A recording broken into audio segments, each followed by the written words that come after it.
What's up, guys? In this video, I'm going to give you my top 8 recommendations to get back on track if you're 38 and feel behind in saving for retirement. Because we all hear about the benefits of investing early, right?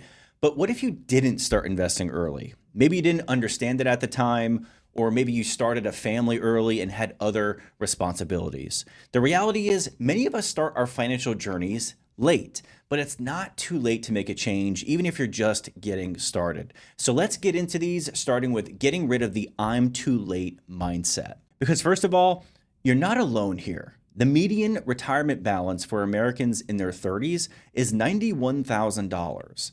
But here's what most people don't realize. If you invest $500 a month, starting at 38 until you're 65, so that'd be 27 years, and get an average 10% return, you'll have over $700,000 by retirement.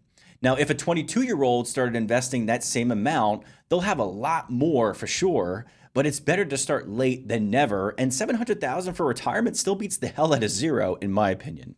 Now, some of you might be asking where I got the 10% return from. That's the average annual return of the S&P 500 over the last 15 years. And it's actually higher than that, over 12%, but I want it to be generous here. What it really comes down to is what everybody says. Consistently put money in an account, invest it, and add to it over time. And I'm sure some of you on here were sick and tired of hearing this advice, but being in the financial space for 13 years, I've witnessed people still don't do it. Number 2 is increase your income. Your ability to earn is your biggest asset. Now, some will say saving and investing is, but saving and investing is limited to the extent of how much you make. Increasing your income allows you to save, invest more. Increasing your income also allows you to pay off debt faster. So how do we increase our income? We need to acquire new skills. How do we do this? Obtain a certification. I did this for my career, investing so many hours of my time, energy, and money into getting my certified financial planner certification. So do this. Take a look at your current career and field of work that you're in right now, or maybe you'll be going into, and look to see if there are career paths you can take to get a certification, or are there special trainings available to increase your skills and knowledge. If there are, jump on them as soon as you can and be intentional about it, because some of these paths are more difficult than others. The more skilled you are, the greater value you can provide to the marketplace, which means you can charge more, hence make more money, giving you the ability to take care of your family, save and invest more, pay off higher interest debt, and get on track. Now, maybe you're in a job doing hard manual labor and it's taking a toll on your body and you feel stuck because you don't have any skills. Well, the hard truth is you'll need to increase your skill set in an area that can add value to people and get paid for it. This could even be in an area that offers remote work like data entry, maybe customer service or virtual assistant position. So you'll need to research certifications that you can get online if this is the path you want to go. And honestly, guys, these days, you don't need a degree for many higher paying jobs, but you do need to put in the work to increase your skill set. All that matters is taking action and building your skills. The more skills you acquire, the more value you can bring to a company or a business, the more they will pay you. So apply for 3 to 5 remote data entry jobs, research 1 to 2 quick certifications. You can look at Google IT, medical billing, bookkeeping, and then get to work. Number 3 is we got to know our numbers. We need to know what's coming in the door and what's going out the door. If we don't know this, we have no idea where to start. So I would suggest doing what's called a 30-day spending audit. Make a commitment to track all spending for the next full month. Track every penny, but don't overcomplicate it. Use a spending app. There's a good one called Monarch Money, or you can print out your bank transactions for the month and go through them manually. The goal is to go through the transactions and find the waste to get rid of and find opportunities to save. Number 4 is now we need to give our money a job. If you don't assign one, it'll most likely get spent on something you don't need. So we need to set up a system and automate it. Set up automatic transfers the day after you get paid. 75% of your paycheck goes to a spending account like your normal checking account. 15% of your pay goes to an investment account or your 401k, and 10% goes to your emergency fund, which can just be another savings account. Once you build up your emergency fund, that 10% can go into investing or pay off any high interest debt. The goal is to have every dollar of your paycheck flow through this funnel into the appropriate bank account because you don't want to commingle your money and accidentally spend your savings money or accidentally spend your investing money. So keep the accounts separate to avoid making any mistakes. Number 5, if your company offers a 401k match and you're not taking it, you're literally turning down free money here. And this is the biggest no-brainer in personal finance. If your company matches 3% and you're not contributing 3%, you're literally walking away from an immediate 100% return on your money. Let's say you make $75,000. A 3% contribution is $2,250 a year, so about $187 a month. Your company adds another $2,250.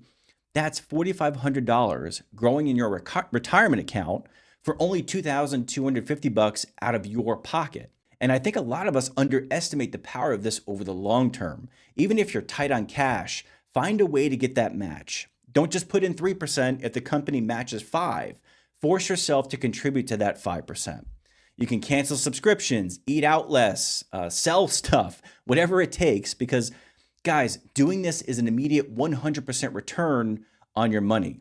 That return doesn't exist in the stock market. You can't find it anywhere else. Another thing you can do is most 401k providers like Fidelity or Vanguard, you can log into your portal and set it up to where your contribution percentage, let's say it's 5%, you can have that automatically increase by 1% every year without having to go in and do it. So you automatically force yourself to save more into your plan. And you can cap it as well. The goal is to get a contribution percentage between 10 to 15% into your 401k.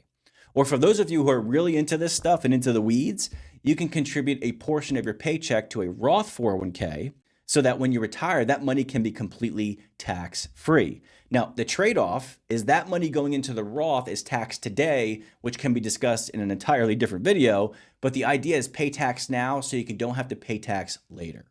But the main point I want to get across here, at least contribute up to the max and then do more if you can. Number 6, don't put your child's education before your retirement. So if you have kids and you're trying to determine between saving for your kid's college education or your financial future, don't put your retirement on the back burner. Save for yourself first, then put money away for your kids. And this is my opinion, but at the end of the day, you can take a loan out for college education. You can't take a loan out for your retirement. The last thing you want to have happen is you don't want to become a burden to your kids, for them to have to take care of you down the road because you didn't save and invest enough for yourself. And again, I have 2 kids, so I understand how we as parents want what's best for our kids and their education. But the good news is there are many ways to save for your child's future without sacrificing yours. I actually did an entire video on this topic in depth. I'll include a link to that video in the description so that you can check that out later after this video. Number 7, improve your physical and mental health. And honestly, this one is overlooked a lot.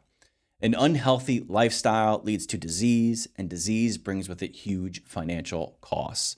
Investing in your health may be the most critical thing you can do, especially if you're serious about getting your financial future back on track, because it's not easy and you're going to have to do a lot of hard things. Depending on your situation, you may have to make drastic changes like selling your nice car to buy a less expensive car, downsizing your home because the costs and monthly payments are too high.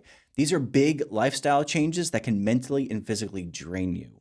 But when you're fit, you will have more energy to work, which allows you to, again, work longer, feel better, think more clearly, and simply enjoy life more. You are your greatest asset, so take care of yourself so you can be there for your family and make the most of your financial journey. And finally, number 8, prepare for when things go wrong. Life is unpredictable, folks, right? If you don't have basic protections in place, you're leaving yourself exposed and financially vulnerable for when life throws you a curveball.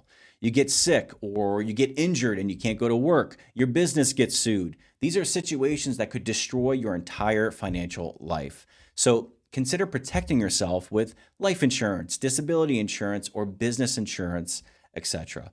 In many cases, you'll have basic protection provided to you through your employer. So get familiar with what's included in your employer benefits. And on a final note, make sure you get a will and get your estate planning in order. So if something does happen to you, you can take a lot of the financial stress and burden off of your family. Every small step adds up, and it's never too late to make a positive change in your financial future. So thank you all for watching. Subscribe if this was helpful, and I'll see you in the next one.